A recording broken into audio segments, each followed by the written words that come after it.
Masih bersama saya Budiman Tanrujo di satu meja The Forum. Prof Juanda, melihat kontroversi yang terjadi, apakah kemudian Pak Kapolri berani mengkoreksi Perpol ini dan kemudian menarik saja semua polisi aktif yang duduk di jabatan-jabatan sipil? Saya tidak berkapasitas untuk menebak pikiran Pak Kapolri. Saran Anda?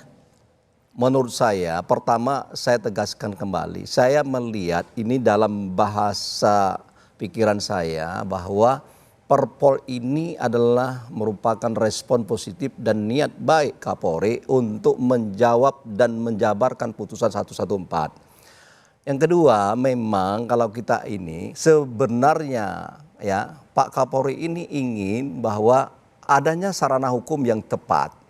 Tetapi untuk sementara inilah yang ada. Itu satu. Yang kedua, ya saya pikir memang ya sebagusnya, idealnya supaya tidak menjadi sorotan atau beban konsentrasi kepada kepolisian, maka regulasi tentang bidang ini sebaiknya memang diatur dalam undang-undang. Atau memang sebagaimana yang disarankan oleh Prof. Jimli, minimal di PP.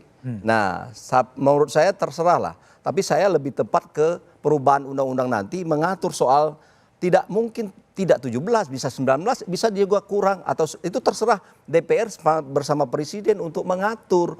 Disitulah mungkin penyelesaian terbaik. Tetapi untuk saat sekarang menurut saya daripada tidak ada sarana hukum, terus tentu untuk mengimplementasi putusan itu ya tentu Perpol lebih Oke, baik Pak Yusuf. Kalau bagi Anda kembali Kompolnas sebagai pengawas internal kepolisian, apakah Perpol ini tidak mengganggu perasaan kolektif dari publik sih sebetulnya? Ya tentu dalam kita melihat fakta-fakta, kan ada fakta sosiologis di mana di dalam fakta sosiologis itu ada pro dan kontra. Tapi dalam fakta sosiologis itu kita juga melihat bahwa Perpol sebagaimana yang saya sampaikan tadi tidak ditempatkan dalam penilaian hitam dan putih, tapi ini kita pantau bahwa ada pendapat hukum, dia diperlukan karena ada kekosongan hukum. Dalam fakta-fakta ada pengisian jabatan yang itu diisi oleh anggota Polri di dua struktur itu, kemudian nanti bagaimana pengaturannya. Perpol ini sebagaimana yang disampaikan oleh Prof. Juanda itu memberikan ruang perantara untuk mengatasi persoalan-persoalan terkait dengan ada kebutuhan semangat membatasi yang itu tidak boleh lagi ke depan seperti sebelum adanya putusan MK. Yang kedua, kita juga memantau bahwa di dalam fakta sosiologis itu berkembang pendapat ini diperlukan adanya sebuah revisi Undang-Undang Polri yang akan dapat menghindari multitafsir. Sehingga perdebatannya akan lebih terbuka, lebih luas. Jangan-jangan tidak hanya 17, tapi bisa lebih, bahkan bisa kurang. Karena sementara ini kami melihat juga ketika ini diterbitkan, mengapa 17? Karena masih ada yang lain yang itu dipandang punya hubungan yang kuat. Nah, misalnya sampai kepada kami itu, kok ini tidak ada Badan Pengelolaan Perbatasan. Itu tidak ada, karena itu kaitannya dengan Kantipmas juga. Nah, yang selanjutnya kami sebagai pengawas sekali lagi menempatkan Perpol nomor 10 tahun 2025 yang sekarang ini sudah diundangkan dalam berita negara. Kita akan mengawasi secara ketat bagaimana nanti mendudukkan di 17 kementerian lembaga negara itu soal sangkut pautnya dengan tugas kepolisian, Harkantipmas, penegakan hukum dan perlindungan pengayoman pelayanan masyarakat. Baik, Pak Isnur. Jadi ini gini, Perpol ini banyak ditolak oleh sebagian publik, ya. Meskipun Kompolnas enggak, Pak Juanda juga tidak. Ada juga tuntutan publik untuk pembebasan aktivis yang akibat dari para aktivis. Semuanya enggak didengar sebetulnya. Gimana? Iya, memang momentumnya menjadi sangat tidak baik ketika Polri seharusnya membuat cooling down dan membangun citra lebih baik. Justru ketika Perpol ini lahir, seolah-olah dia menentang arus kehendak masyarakat yang harusnya polisi menghormati putusan MK. Saya ingin tambahkan Mas Budiman, yang bahaya dari Perpol ini bukan hanya dia melampaui kewenangannya, ada banyak lembaga-lembaga. Kalau kita baca pasal 18 di sana, pertanyaan besar gini, Ketika seseorang, misalnya tadi Sekjen DPD, Sekjen Kemenkumham, ditempatkan di kementerian, siapa atasannya dia? Kepada siapa kewajiban dia pembinaan dan pelaporan? Harusnya ke kementerian itu dong, total dong. Tapi di Perpol ini 18, pembinaan harus oleh Mabes. Dan tiap 3 bulan dia harus bikin laporan ke Mabes, ke atasan di kepolisiannya.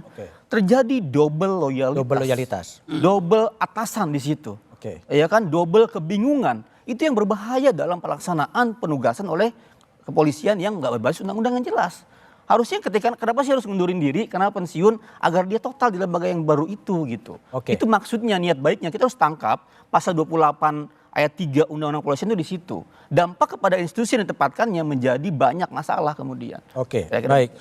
Prof. Maru, jadi kalau menurut Prof. Maru dalam posisi yang kontroversi pro dan kontra sekarang, apa yang harus dikerjakan oleh pemerintahan Presiden Prabowo Subianto?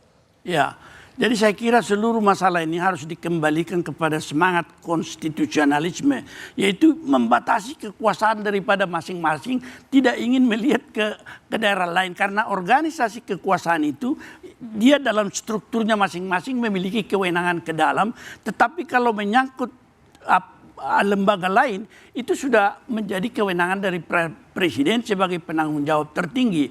Oleh karena itu kalau melihat kedudukan Perpol, kita kembali juga kepada landasannya. Apakah ada landasannya untuk menerbitkan suatu peraturan yang menjadi muatan undang-undang, lepas daripada dibutuhkan oleh dibutuhkan oleh polisi. Jadi ada kekosongan hukum tadi katanya. Kekosongan yang mana? Itu tidak perlu diatur secara demikian, bahwa untuk mengisi kekosongan kita melakukan pelanggaran konstitusi dengan membuat aturan yang tidak ada landasannya, karena itu semua harus diatur dengan undang-undang.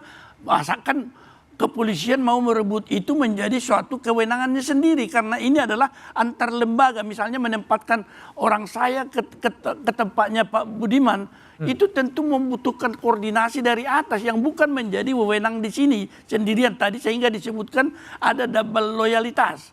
Nah, dari sudut ini saja sumber kewenangan tidak ada, kita harus menyerah sebenarnya bahwa itu dari awal, sama dengan semua perbuatan-perbuatan hukum yang tidak ada landasannya dan melanggar hukum yang lebih tinggi, itu dianggap tidak pernah ada sebenarnya itu. Jadi kalau konkretnya apa saran dari Prof. Maru solusi jalan keluarnya? Ya tentu kita kembalikan kepada presiden. Kembali ke presiden. Pak Maru, makasih. Mas Isnur, Pak Yusuf dan Pak Juanda, terima kasih telah bergabung di Satu Meja The Forum.